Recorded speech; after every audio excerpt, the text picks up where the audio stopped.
चुनाव के बीच मायावती और चंद्रशेखर ने यूपी में झोंकी ताकत। बहुजन नेताओं की रणनीति से खौफ में अखिलेश यादव, योगी परेशान। पहले रैली, फिर नेताओं के साथ मीटिंग, घर घर जा रहे चंद्रशेखर आजाद। बिहार के चुनाव में तमाम पार्टियों ने अपनी पूरी ताकत झोंक दी है। अखिलेश यादव की समाजवादी पार्टी तो वहां चुनाव भी नहीं लड़ रही, फिर भी तेजस्वी यादव के समर्थन में पूरा जोर लगा रही है। लेकिन चंद्रशेखर आजाद और मायावती दोनों की पार्टी बिहार में चुनाव लड़ रही है, पर फिर भी वो अपनी ताकत यूपी में लगा रहे हैं, जिससे अखिलेश यादव बड़े परेशान हैं और सीएम योगी हैरान हैं, क्योंकि सबको लगा था कि इनका पूरा फोकस बिहार पर ही रहेगा। लेकिन मायावती ने बिहार की जिम्मेदारी आकाश आनंद को दे रखी है और चंद्रशेखर आजाद ने अपनी पार्टी की जिम्मेदारी प्रदेश अध्यक्ष को सौंप रखी है। लेकिन सवाल यह है कि इन दोनों ने ऐसा किया क्यों और अखिलेश यादव ज्यादा परेशान क्यों हैं? दरअसल जिस पीडीए फॉर्मूले का शिगुफा छोड़कर अखिलेश यादव ने लोकसभा चुनाव में झंडे गाड़े, उसकी हवा पहले चंद्रशेखर आजाद ने निकाली और अब मायावती पंचर करने का प्लान बना रही हैं। जिसके लिए मायावती ने पहले 9 अक्टूबर को लखनऊ में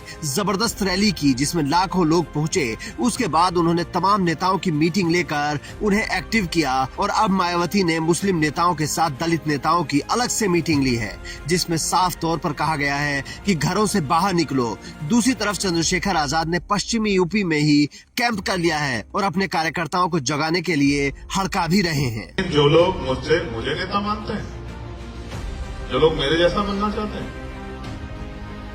और उनके हालात क्या है, मुझे आज उनके ऊपर शर्म आ रही है।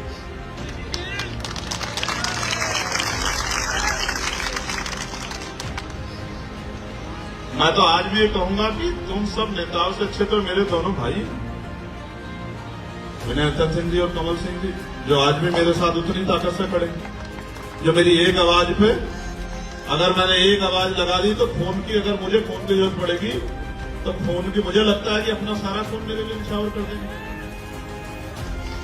चंद्रशेखर आजाद और मायावती के इस मूव को अखिलेश यादव हल्के में नहीं लेना चाहते, क्योंकि अगर उनके पीडीए में से दलित और अल्पसंख्यक निकल गया तो क्या बचेगा?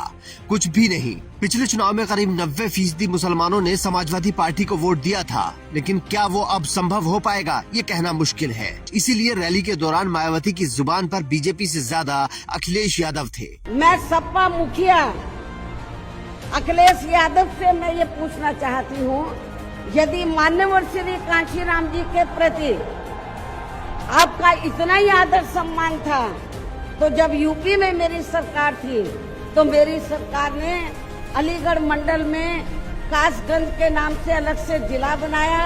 उस जिले का नाम मान्यवर श्री कांशीराम जी नगर के नाम से रखा था।